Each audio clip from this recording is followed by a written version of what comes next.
I'm Hemant Mehta, and I'm flying solo today, and you're listening to the podcast for friendlyatheist.com. You can now listen to all of our episodes and see show notes at friendlyatheistpodcast.com. And by the way, we now have merchandise shop on the website, so if you want your podcast swag, and you know you do, go to our website and click on the store tab. Robyn Blumner spent 16 years as a nationally syndicated columnist and editorial writer at the Tampa Bay Times newspaper, where she wrote a lot about civil liberties, church-state separation, and free speech issues. In 2012, she was a finalist for the Pulitzer Prize, along with the rest of her editorial team. Before she was writing professionally, she headed up ACLU affiliates in Florida and Utah. She entered the world of organized atheism, if you will, in 2014 when she was tapped to run the Richard Dawkins Foundation. Recently, RDF announced a merger with the Center for Inquiry, and Robyn will soon become CEO of the newly merged organization. So, Robyn, thanks so much for joining me. Well, thank you for having me. And actually, my first day was January 25th. So I am on board with You are CSI. on board. So how did you get involved with the atheism world? Because that seems like a far cry from certainly writing for a newspaper, but even from the ACLU. It's not that far afield from the ACLU in some ways, because there are a lot of overlapping interests, particularly around church-state separation. And you might suspect when I was the director of the ACLU of Utah, I did a lot of that kind of work. I used to joke that a piece of legislation would go through a tricameral legislative process in Utah. There would be the House, the Senate, and the church office building, and nothing would become law unless all three approved. So I did quite a bit of legal work around church-state separation while I was with the ACLU, and then I wrote about it quite a bit when I was a columnist and editorial writer. My beat, if you will, for the Tampa Bay Times, which previously had been named the St. Petersburg Times, people might know it better by that name, was every constitutional issue that came down the pike. I have a legal background. I'm a lawyer. I obviously did a lot of legal work relative to civil liberties, and so it made sense to give me the Supreme Court issues and the constitutional issues. So I wrote about encroachments on reproductive freedom by religious authorities. I wrote about the fact that I was an atheist in a column in 2004. In fact, I sort of quietly boast in my own brain and now on your podcast that my column came out 1 month before the publication of Sam Harris's book, The End of Faith. So you are one of the new atheists who came out publicly. Oh, yes. I came out forcefully and publicly in 2004.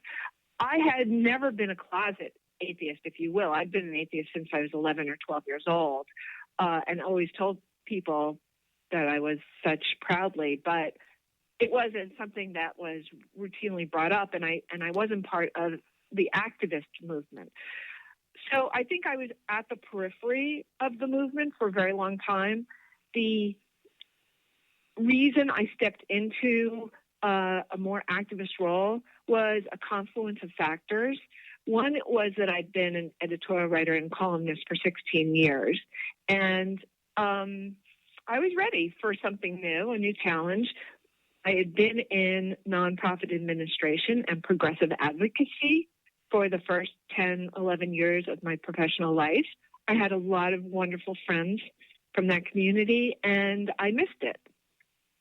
So that was part of the rationale. And the other part was the newspaper industry itself was slowly deteriorating, very, very sadly, in my view. Print newspapers have limited shelf life in America, and I didn't think necessarily that newspapers would survive my professional life. I have, a good 10, 15 plus years more of workplace life, and I didn't know that print newspapers would be around that long. So it was time for me to rethink what my professional goals were going to be, and it made sense for me to return to my first love and something I knew I was very good at, which was to head up an activist organization. Right around that time, as I was reaching out to some friends in the progressive movement, I had learned that the Richard Dawkins Foundation was looking for new leadership. And so I applied for that job. I had a Skype interview with Richard from his home in Oxford. And the rest, as they say, is history. I want to come back to that. Let me go back for just a second. If I recall correctly, that 2004 article you wrote in which you came out publicly anyway to your readers as an atheist, that caused a huge stir. I think Freedom from Religion Foundation even gave you like an award for it. You spoke about it at their convention. What was the reaction you got when that article came out? Because that might be normal today. A lot of people have come out as atheists publicly like that, but that wasn't happening like you suggested in 2004. The reaction was positively monumental. I had never received the masses of email and letters that I received after that column, and believe it or not, overwhelmingly positive. In fact, I received 700 or 800 emails or letters in response to that column, and maybe 50 or 60 were antagonistic or telling me that I'm going to hell. So what generally I got was this incredible outpouring of relief that someone finally is representing the views of non-believers in mainstream media. People told me they've been reading newspapers their entire lives, and these are people 70s, 80s, who said they've been daily newspaper readers their entire life, and they've never before seen their point of view represented in the mainstream press, which is really sad.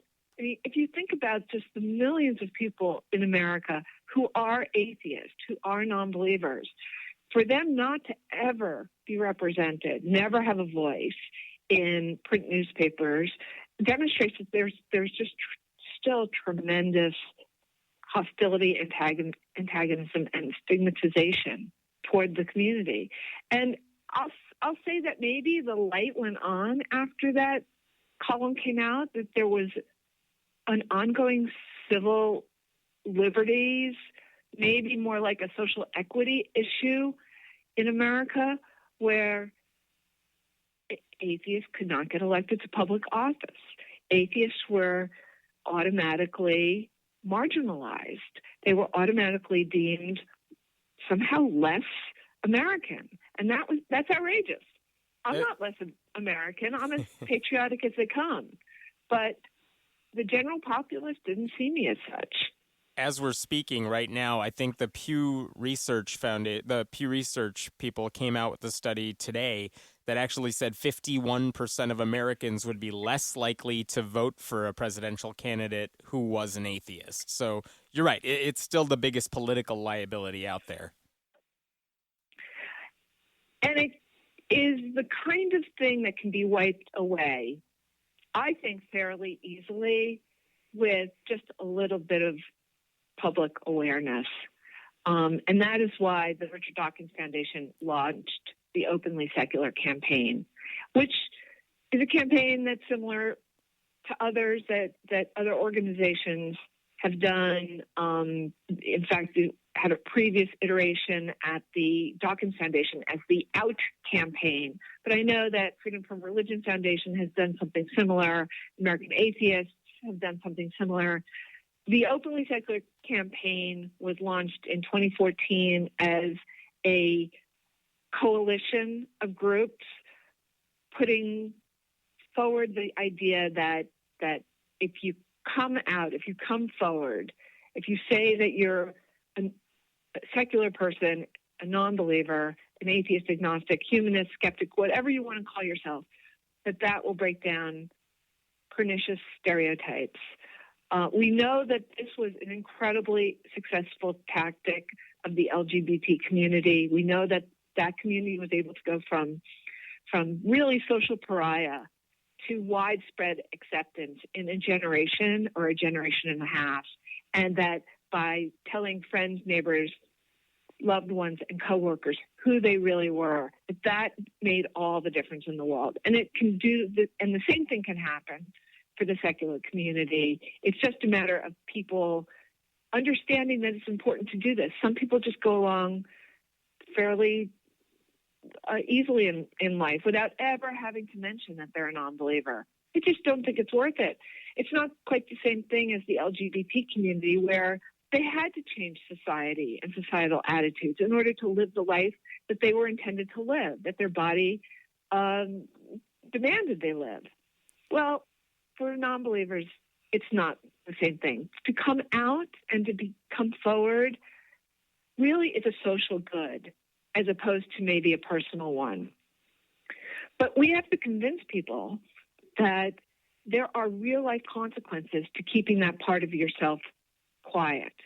And they have to do with the fact non-believers are right now precluded from the public policy table. So you either have elected politicians who are believers, true believers, or who are somewhat hypocritical. And they claim to hold the faith, but in fact really don't.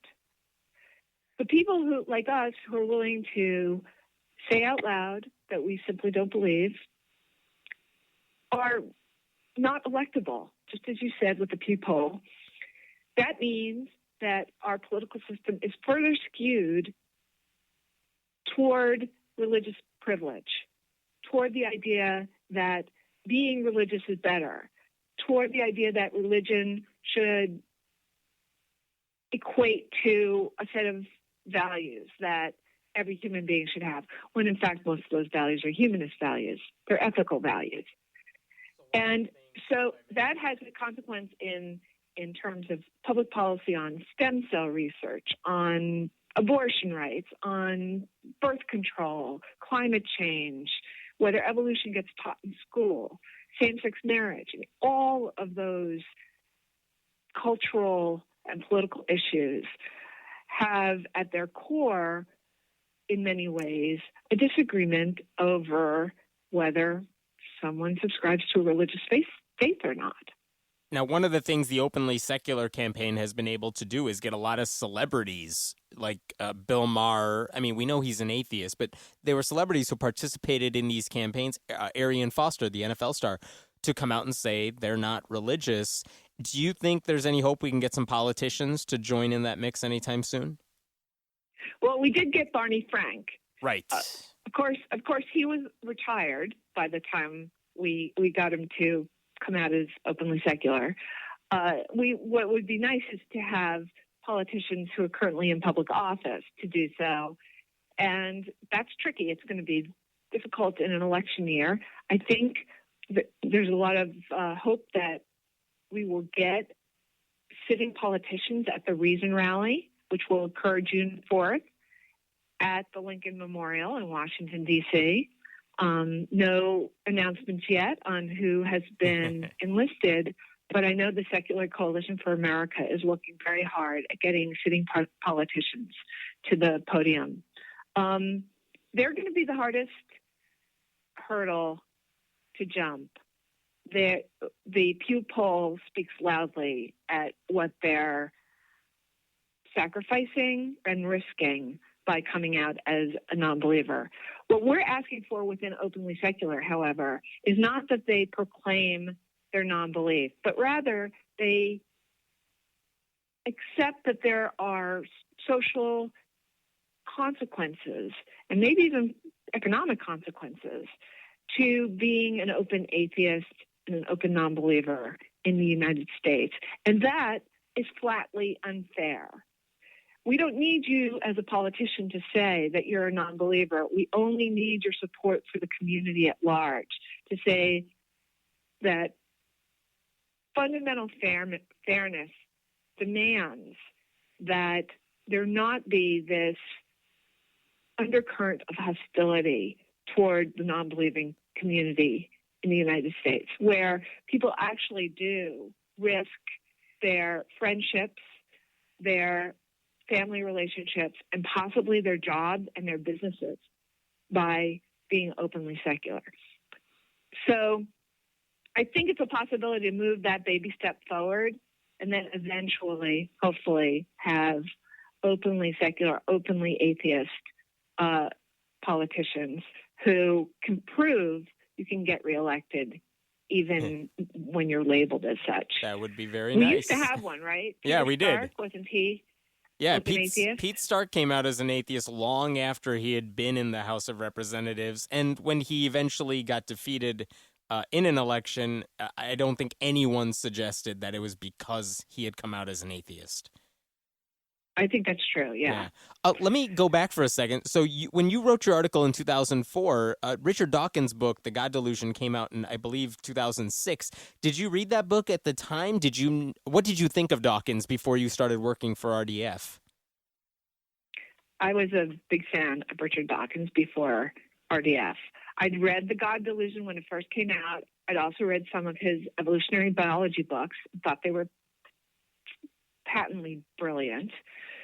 I had maybe seen his writings beyond that in periodicals.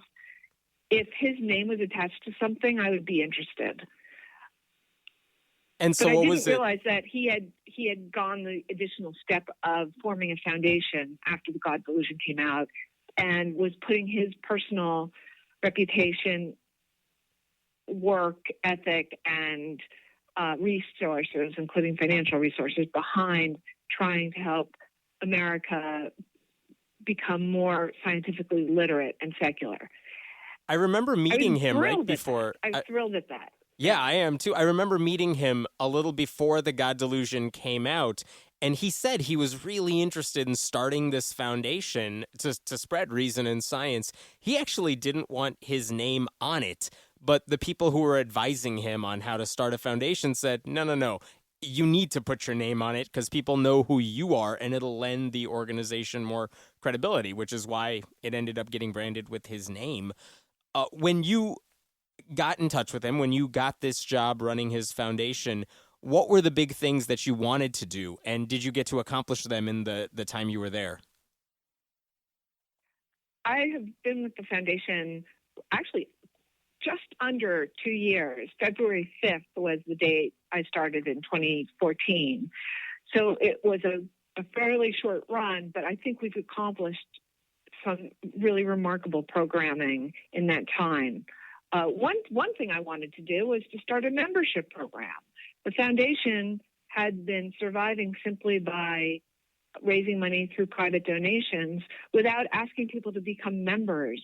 But I know that from my personal experience that I want to feel like I'm part of a bigger whole. I want to have an organization that I support be reflected in my direct participation. So holding onto a membership card, knowing that I'm part of a larger community, it's important, and it's a way that I feel connected and more engaged. So I wanted a membership program. That took a while to get going because some of the governance documents had to be changed in order to make that happen. It's the kind of backroom stuff about an organization that nobody is interested in, right, but absolutely essential that you have to get right. So that was a great success.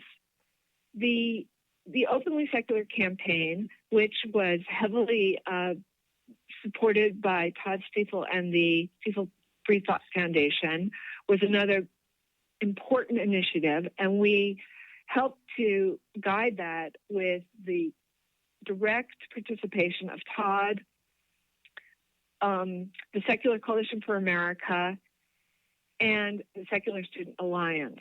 So it was really 4 groups that came together to make sure that the Openly Secular campaign was successful and got off the ground. It's now being run primarily out of RDF, but the Secular Coalition for America and SSA are still partners.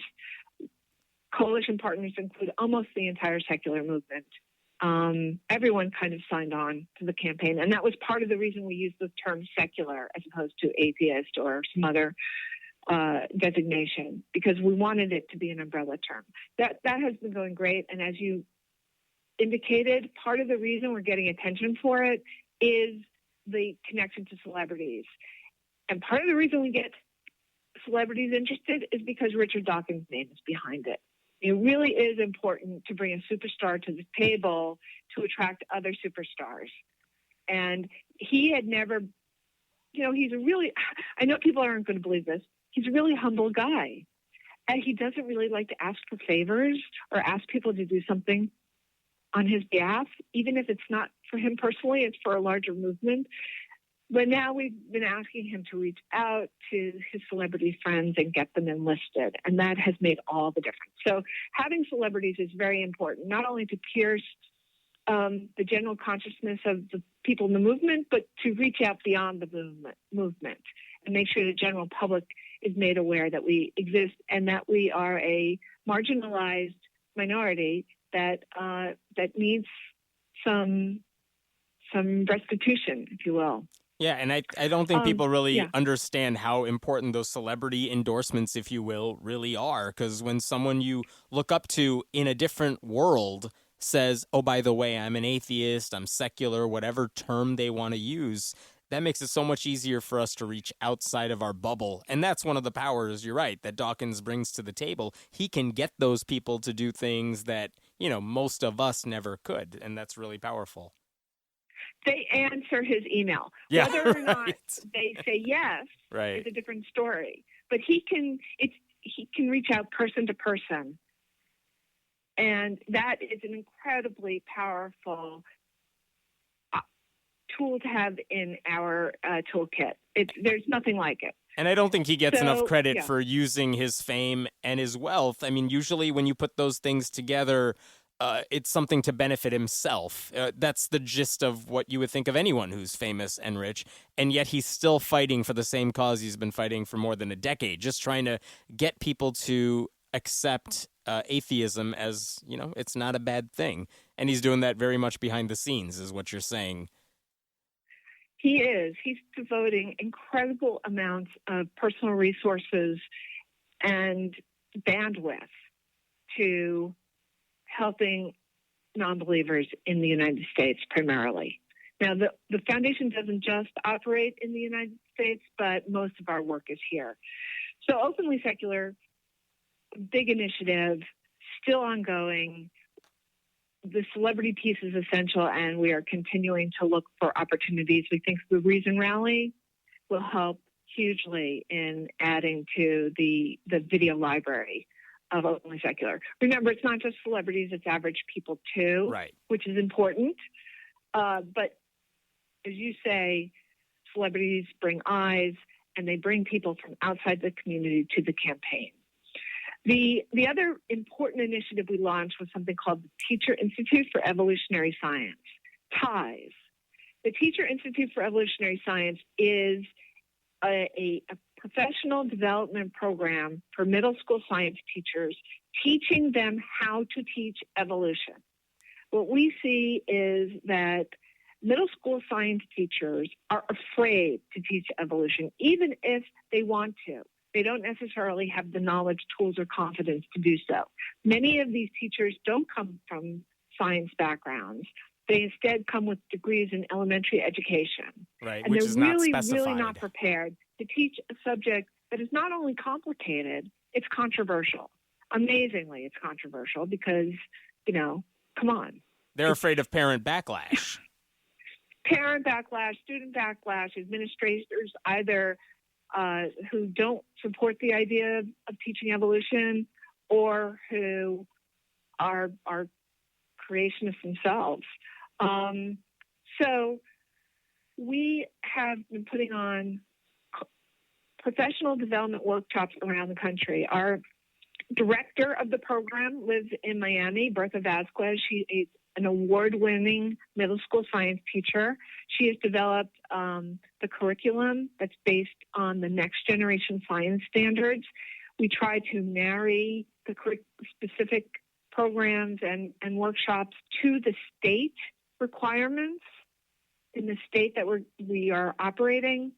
She has put together what she calls the TIES Teacher Corps, teachers from around the country who are specialists in evolutionary biology or evolutionary science, who will give these workshops So it's not just Bertha doing them. It's we have, I think it's up to 30 or 35 teachers around the country who have signed up to give workshops themselves. We try to get teachers, middle school teachers, professional development credit, and do it on a day where they're released from classes for that purpose. And Bertha did a webinar last year where over 200 teachers from across the country signed up to learn about evolution. All the tools, all the online tools are available on the website. We give them prepackaged PowerPoints, labs they can do with their students, video resources. We try to make it sort of turnkey ready, classroom ready, so they don't have to do anything but present the material. And just to be clear, none of this is proselytizing atheism. Say again? None of this is like saying, oh, by the way, atheism rules. It's very much secular. It's very much sticking to the science. It is entirely sticking to the science. There is not a hint of atheism in this curriculum. This is evolutionary science in its purest form. And we tell teachers if they're being challenged on religious grounds, they simply have to point to the textbook that they're using and say, I'm teaching the science based on evidence. It's available in science textbooks. If you'd like to talk about religion, you should talk about it with your family and your religious leaders. It's completely irrelevant to what this course is. This course is teaching facts based on evidence. So let me move forward for a second. As just because we're running low on time, let me run forward a little bit. How did discussion of the merge with CFI? When did that discussion begin, and what will you be able to do now that you're in charge of the combined RDF and Center for Inquiry? Well, the CFI approached RDF in early to mid 2015 with the idea of merging operations. It seemed to make sense at the time that if Ron was stepping away, that nothing gets decided about a merger until the new CEO was in place. At the same time, I was urged by my board to put my hat in that ring. And if it happened that I was made CEO, then it would be more likely that the merger would take place. But one wasn't contingent on the other. There still might have been a merger had there been a different CEO chosen, but RDF would have to evaluate whether that person was acceptable to us, if you will. Mm-hmm. The mission of both organizations perfectly aligned. The mission of the Center for Inquiry is to foster a secular society based on science, reason, freedom of inquiry, and humanist values. Basically, the mission of the Richard Dawkins Foundation is the same, the promotion of a scientifically literate and secular world. So I think it's a wonderful marriage that will provide incredible synergies for the movement. Because on the one hand, you have the publishing powerhouse of CFI that brings tradition, it brings a reputation for getting things done, for established programming, and for having the people power to effectuate programming. RDF, we're tiny, just a few people, but RDF has this tremendous social media presence, has a lot of youth and energy, entrepreneurialism, and risk-taking. So bringing those two cultures together, one will enhance the other.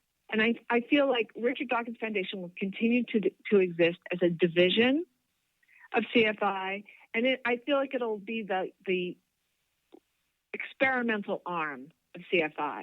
Sort of like the proof of concept. Let's try it there. Let's see if it works. And if it works, we can scale it and bring it into a larger organization and build it. And Richard Dawkins is now going to be on the board of CFI as well. Does that change anything, or he just has a say in what goes on? He will be on the board. He won't be the chair of the board as he is with RDF. The entire RDF board is becoming part of the larger CFI board. And we will see. Those meetings won't start until basically after the Reason Rally, because we're doing sort of a glide path to full integration. It's going to take a while from the legal standpoint to get, submissions finalized. Sure. But pretty much after the Reason Rally, we will be one organization, and we'll have a combined board going forward. Good. I do have one more question for you. I have to ask you pretty much. I think it's legally required at this point. One of the things that happens when you bring up Richard Dawkins' name is that I am like you. I think of the science books, I think of the God Delusion, and it's like, oh yeah, I really like this guy. But a lot of people, especially younger ones, will look at the things, Richard Dawkins tweets on occasion, which makes so much fodder for his critics who say, look at the way he phrased that, look at the way he worded that, he's insensitive to the plight of, all of these particular groups of people. So I guess my question to you is, as the RDF leader, someone who knows Richard Dawkins better than most of us do, what's your reaction to all of those articles that are published on Salon or blog posts criticizing him for this stuff? Do you think it's just him misunderstanding stuff? Do you think people are just looking to lash out against him? What's the deal? I think if you can generate a lot of controversy around the name of a high-profile person, it brings a lot of attention to what you're writing. And there's a little part of this that is self-aggrandizement by the people writing these posts. I will also say that not everything that Richard says on his Twitter feed reflects the views of RDF or CFI. So, it's sort of like if your dad or your brother says something that you may or may not agree with, it doesn't necessarily mean that they're speaking for the family. Sure. So we need to make sure that organizations don't get attributed to everything that anyone who's associated with them says. But do you think he's misunderstood when he says certain things, or is it just a matter of it was sloppy? And I think Richard Dawkins is purposely misunderstood at times as a way to generate clicks on some blogger's page. It's because his name brings page views and eyes, so why not generate a lot of heat around something that is pretty tame if you really unpack it. So let me play devil's advocate. Let me play devil's advocate for a second, because I think a lot of those critics would say, we're not going after him because we want page views or clicks. We're going after it because this is a guy who represents a lot of atheists, the biggest name in atheism, if you will, and he's saying things that either he should have been more careful about, he should have been more sloppy. And by the way, I know it's unfair to ask you to speak on his behalf. I'm well aware of that. But as someone who knows him, is there a reason he's, I guess, less careful with his tweets than he might be with his books? Do you know if he's ever thinking like, oh, why is everyone misunderstanding me? What insight can you bring to us? Because, it's harder to get in touch with him, maybe. I think there are times he is serious. I think there are times he is sincerely surprised by the outcry that results from some of the things he tweets, because they've been misinterpreted, misunderstood, sometimes purposely, I think. Sometimes it's because he might have put something in artfully. And so I've asked him in the past, and he's done this at times, to write a fuller account of what he intended to say. Sure. And some of the reasoning behind it, post it to the website, and then tweet out a link so that people can, rather than just complain about 140 characters, they can then read his rationale. And if they still object to it, okay, but at least they would fully understand what he was intending. Sure. It's almost like you can't get full nuance in 140 characters. Can you believe it? And he think sometimes some things are funny when they're not necessarily funny to certain kinds of people. It's hard to be humorous and sarcastic and have that communicated in 140 characters too. Yeah. I will say this from knowing Richard personally for 2 years. He is a darling man. There is not a bigoted or sexist bone in his body. He is a humanist to the core. He loves his fellow man, and the work he has done is to promote the best in humanity. And I hope people keep that in mind, that the guy's written 13 plus books now, 12 of them mostly about important science topics, one of them as the go-to book on atheist thought and reasoning. None of them hint at any kind of misogyny or any kind of bad feelings towards a particular group of people. So just keep that in mind when you're about to tear into him for some recent errant tweet that he sent out there. Yeah, and I think I would also add to that you're right. When you look at his longer essays and you listen to him talk, like if it's a long lecture, a long interview or something, you do get more nuanced views. And I have no problem if people criticize him. I just hope they're criticizing him for things he actually believes and not something, like you said, he may have inartfully stated. If people want to join CFI, the newly merged group, what can they do to become members? You can become a member of CFI and you can still become a member of RDF. In both cases, just go to the websites and there's an easy access to membership. We welcome you as members. I think the more people we have who are putting their names into the atheist movement, into the non-believing movement, the more likely we are to one day have our dream of having non-belief as a non-issue in American elections. Well, thank you so much for your time. We'll have links to both of those sites in our show notes. And good luck in your new endeavor. Can't wait to see what you do with the organization. Hemant, thank you so much. I really appreciate your time as well. Absolutely. Thanks for listening to the podcast for friendlyatheist.com. This episode was taped at Cinnamon Sound Studios in Aurora, Illinois. The music was composed by Brad Chagdis. If you like what you're hearing, please consider making a contribution at patreon.com/Hemant. That's He-Man T. We appreciate your support. And if you have any questions, feel free to email us at friendlyatheistpodcast@gmail.com. I'm Hemant Mehta, and I hope you'll join us next time.